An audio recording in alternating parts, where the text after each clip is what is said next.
함께 기도드리겠습니다. 아버지 하나님, 오늘도 주님 주시는 은혜와 기쁨으로 살고자 이 첫 시간 주 앞에 엎드립니다.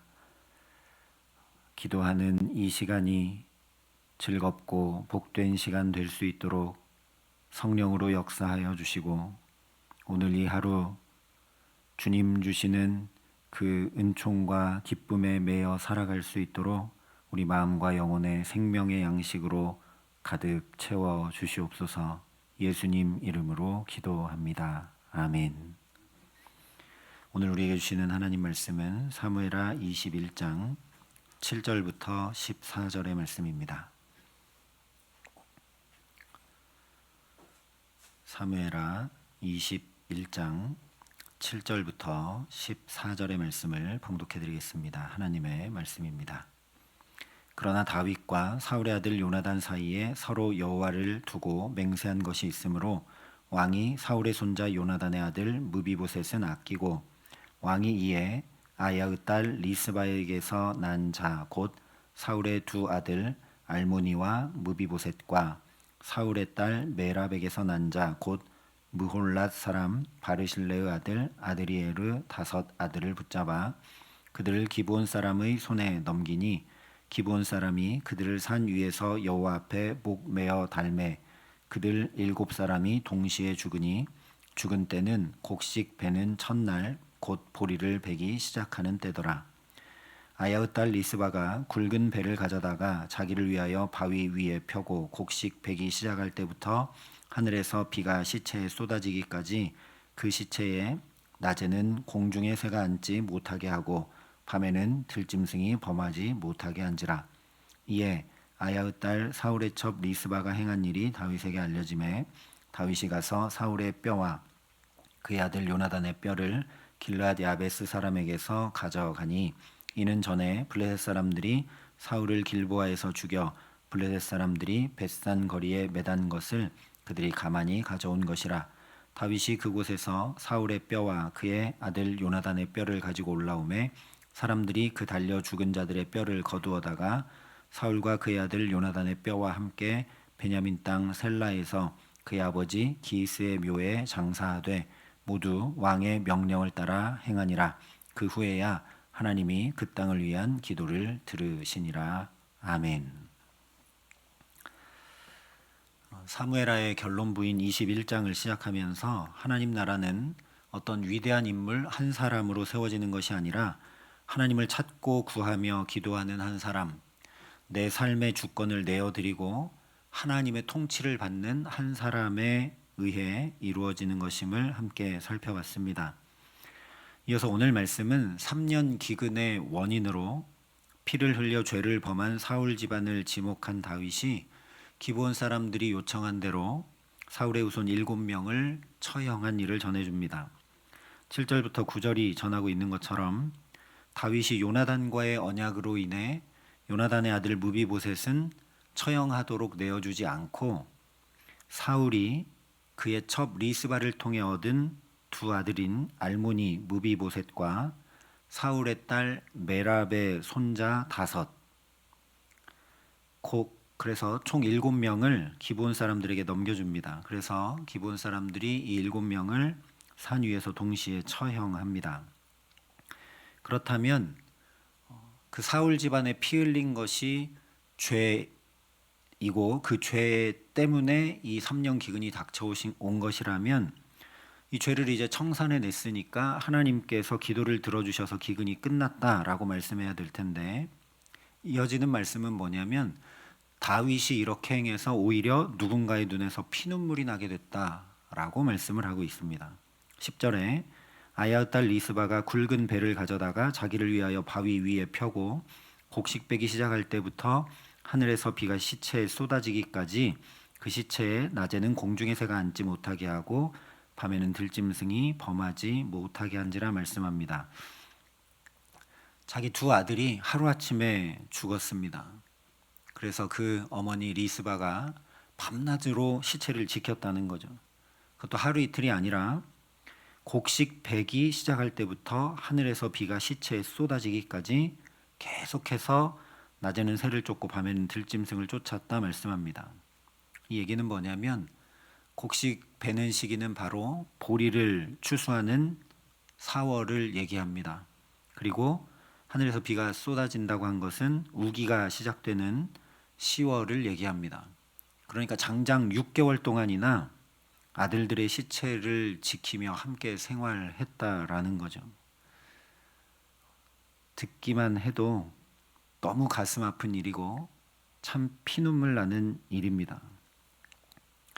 근데 한 가지 의문은 아들이 죽게 된 어미가 6개월이나 이러고 있는데 왜 아무도 돌보지 않는가? 리스바 역시 왜 그냥 그러면 장사를 지내면 될 텐데 이렇게 하고 있는가 하는 거죠. 나무에 달린 자는 하나님께 저주를 받은 자로 치부가 되었고 왕의 명령이 아니면 죄수의 시체를 마음대로 거둘 수 없기 때문입니다. 그러나 더 중요한 이유는 뭐냐면 아들들이 억울하게 죽임당한 것에 대해서 6개월 동안 이 어미가 항의하기 위함이고 동시에 이 아들들의 시체를 거두어 장사라도 지낼 수 있게 해달라는 애절한 왕을 향한 호소이기도 하죠. 그렇기 때문에 밤낮으로 새와 들짐승들을 쫓아내며 시체를 보존한 것입니다.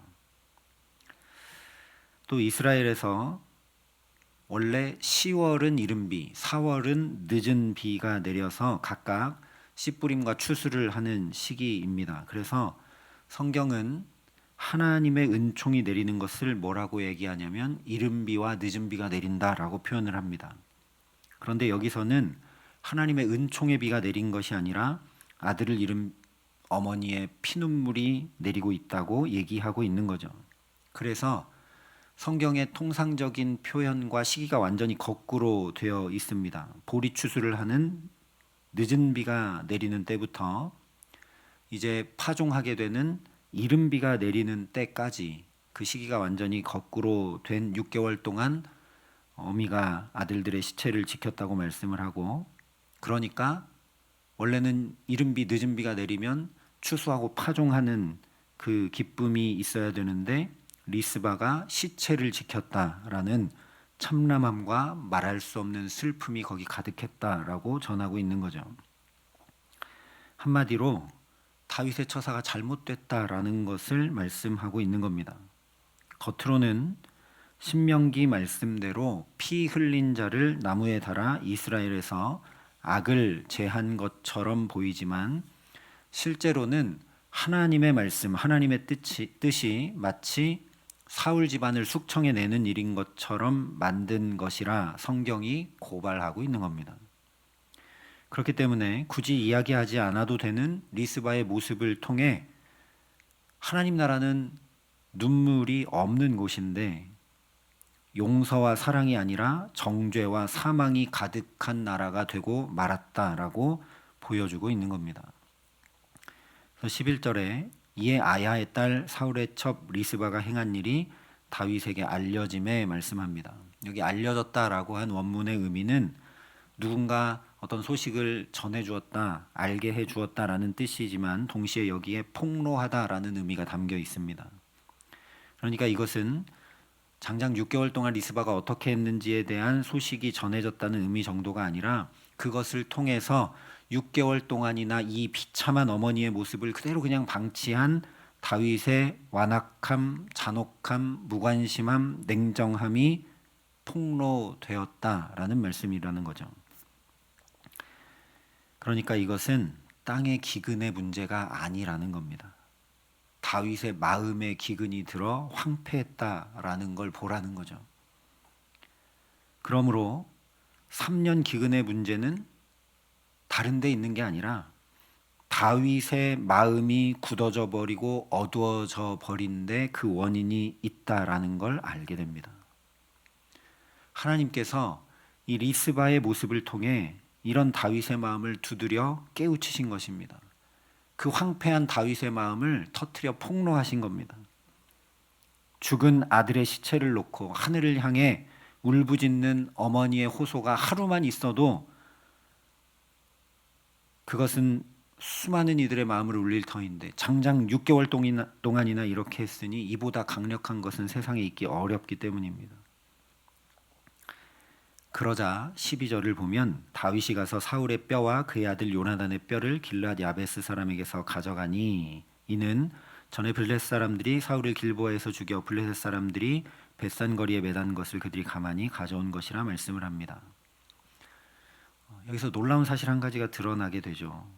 사무엘하 1장을 시작하면서 다윗이 사울과 요나단을 위해서 애가를 지어 부르고 자기만 부른 게 아니라 온 백성에게도 가르쳐서 함께 애곡하게 했는데도 불구하고 정작 사울과 요나단의 시신조차 거두지 않았다는 거죠. 장례조차 치러주지 않았습니다. 이제서야 가서 그 뼈를 가지고 옵니다. 사울과 요나단이 죽은 직후에는 물론 베냐민 지파가 볼 때 원수로 보일 수 있는 다윗이 장례를 치러주기 어려웠을 수 있습니다. 하지만 왕이 된 다음에도 지금까지 시간이 그렇게 지나도록 길르앗 야베스의 두 사람의 시신을 그대로 방치해 둔 것에 대해서는 변명의 여지가 없죠. 그러니까 이 역시 왕이 된 다음에도 다윗의 마음에는 사울과 그의 집안으로 인해 생겨난 그 돌덩어리 같은 응어리가 있었다라는 것을 우리가 알게 된다라는 겁니다. 말이 그렇죠. 군대까지 동원해서 계속 쫓아오고 죽이려 하던 사울 왕, 그리고 압살롬의 반역 때까지도 자기를 저주하는 시므이 같은 사람이 있던 베냐민 지파에게 다윗이 받은 상처와 그로 인한 두려움이 얼마나 큰 것인지 생각해 보면 다윗도 참 애처롭습니다. 우리가 성경으로 읽고 다윗이 기도하고 믿음으로 이겨나가고 그랬으니까 그렇게 읽고 넘어가지만 인간적으로 보면 얼마나 힘들었겠습니까? 그 마음에 그래서 쌓여있는 응어리와 상처들이 지금 이렇게 나타나고 있다라는 거죠. 그래서 일단 우리는 그러니까 언제나 하나님 인생 채찍과 막대기가 아니라 하나님의 넘치는 감당 못할 은혜와 사랑으로만 나를 다스려 주옵소서 간구해야 합니다. 하나님, 저는 사실 다윗보다 더 완악하고 어쩌면 사울보다도 더 완악하지만 그래도 하나님 나를 불쌍히 여기셔서 인생 채찍과 막대기로 하지 말아주세요. 다윗 같은 사람도 이렇게 다 마음에 응어리가 생깁니다. 그것 때문에 잘못된 선택을 하기도 합니다. 하나님, 나를 불쌍히 여기시고 주의 은혜와 사랑으로만 다스려 주옵소서 간구할 수 있기를 바랍니다. 그래서 종합하면 우리 마음의 어둠이 걷히고 이 돌 같은 황폐한 마음에서 돌들이 던져지고 갈아 엎어지지 않으면 결코 30배, 60배, 100배의 결실을 거두는 하나님 나라가 임할 수 없음을 보라는 것이 오늘 말씀입니다. 실제 다윗이 누구 시킨 것이 아닙니다. 직접 자기가 가서 사울과 요나단의 뼈를 거두어 오고 처형당한 7명의 시신도 함께 사울의 아버지 기스의 묘에, 즉 조상의 묘에 잘 장사 지내주면서 그냥 겉으로 행위가 아니라 마음으로부터 사울과 그의 집안을 용서하고 용납하고 화해하게 되자 그 후에야 하나님이 그 땅을 위한 기도, 즉 3년 기근에 대한 기도를 들으셨다 말씀하고 있습니다. 기근 문제는 바로 다윗의 황폐한 마음의 문제였는데 그 마음의 응어리들을 해결하고 마음이 새롭게 되자 기근 문제도 해결됐다라는 거죠. 요한 1서에 보면 사랑하는 자들아, 만일 우리 마음이 우리를 책망할 것이 없으면 하나님 앞에서 담대함을 얻고 무엇이든지 구하는 바를 그에게서 받나니 이는 우리가 그의 계명을 지키고 그 앞에서 기뻐하시는 것을 행함이라 말씀을 합니다. 이 말씀 그대로 다윗 마음속의 상처와 쓴뿌리들과 짐과 응어리들이 해결되고 사울 집안을 용납하고 화해하게 되자 다윗이 구하는 바를 얻게 되었다라는 겁니다. 우리도 마찬가지입니다. 먼저 내 마음에 하나님 나라가 임해 와야 합니다. 예수님 가르쳐 주신 기도의 가장 첫 번째도 아버지의 나라가 오게 해달라는 것이죠. 우리 마음의 응어리, 상처, 분노, 서운함, 증오, 시기, 미움 등등의 막힌 담들이 모두 허물어지게 하시기를 간절히 기도합니다. 신앙생활은 길바닥처럼 굳어진 우리 마음, 돌밭처럼 응어리 져 있는 우리 마음, 가시밭처럼 찌르고 공격하고 상처 주는 모난 마음 끊임없이 갈아엎어 옥토로 만들어가는 과정입니다. 아니 내가 그렇게 하는 것 아니라 거기 주의 말씀이 주의 은혜가 계속 임해와서 오늘 다윗도 응어리진 마음 그대로 오랫동안 그렇게 살고 있었는데 하나님이 이런저런 사건을 일으키시고 이 리스바의 모습을 통해 그에게 또 은혜가 임하게 하셔서 그 마음이 갈아엎어지게 하셨듯이 씨를 계속 뿌리는 그 주인처럼 내게 계속 은혜가 임해와 그 은혜로 말미암아 옥토로 부드러운 마음 새 마음으로 변화돼가는 은총을 날마다 구하고 또 구하고 사모하고 더해가는 것이 우리의 신앙생활인 줄 믿습니다. 그러니 오늘도 이 첫 시간 하나님이여 내 속에 정한 마음을 창조하시고 내 안에 정직한 영을 새롭게 하소서 간구하는 저와 여러분 될 수 있기를 바랍니다. 그래서 우리도 책망할 것이 없는 마음, 옥토와 같은 마음으로 새롭게 해주시는 은혜를 덧입혀 주시기에 자연히 하나님 기뻐하시는 것 행하게 되고 주께 무엇이든지 구하는 대로 받는 복된 삶 살아가게 하시기를 주님의 이름으로 간절히 축원합니다. 함께 기도하시겠습니다. 아버지 하나님, 오늘 말씀을 보니 모든 문제는 내 속에 어두운 마음, 응어리진 마음, 상처난 마음, 가시 같은 마음 때문임을 알게 됩니다. 하나님, 내 마음은 돌아보려 하지 않고 탓할 때가 많고 내 마음은 살피려 하지 않고 외부에서 해결하려 할 때가 참 많은 우리들 주님 긍휼히 여겨주시고 또 말씀하여 주셨으니 오늘 이 기도하는 시간 하늘 문을 환히 여시고 은혜 위에 은혜를 더하여 주시옵소서. 주의 은혜가 가득 임해와야만 이 마음속에 있는 응어리진 돌들과 길바닥처럼 굳어진 마음과 또 가시밭 같은 찌르는 마음들이 다 녹아내리고 옥토와 같은 마음으로 살아갈 수 있는 줄 믿습니다. 아버지 우리에게 은혜와 사랑과 자비와 긍휼을 베풀어 주셔서 오늘도 내 안에 정한 마음을 창조하여 주시옵소서. 그래서 우리 마음에 책망할 것이 없게 하셔서 모든 것 구하는 대로 받는 은총 가운데 살아감에 부족함 없도록 우리 모두에게 함께하여 주시옵소서. 이제는 주 예수 그리스도의 은혜와 하나님의 사랑과 성령님의 교통하심이 여기 머리 숙여 주의 은혜 덧입어 복된 마음으로 오늘을 살아가기를 소원하고 결단하는 여기 모인 모든 주의 성도들과 사랑의 빛께 보던 교우들과 이 나라 이 민족과 이 귀한 복음을 오늘도 세계 만방에 전하시는 선교사님들 가운데 이제로부터 영원토록 함께 하시기를 간절히 축원하옵나이다. 아멘.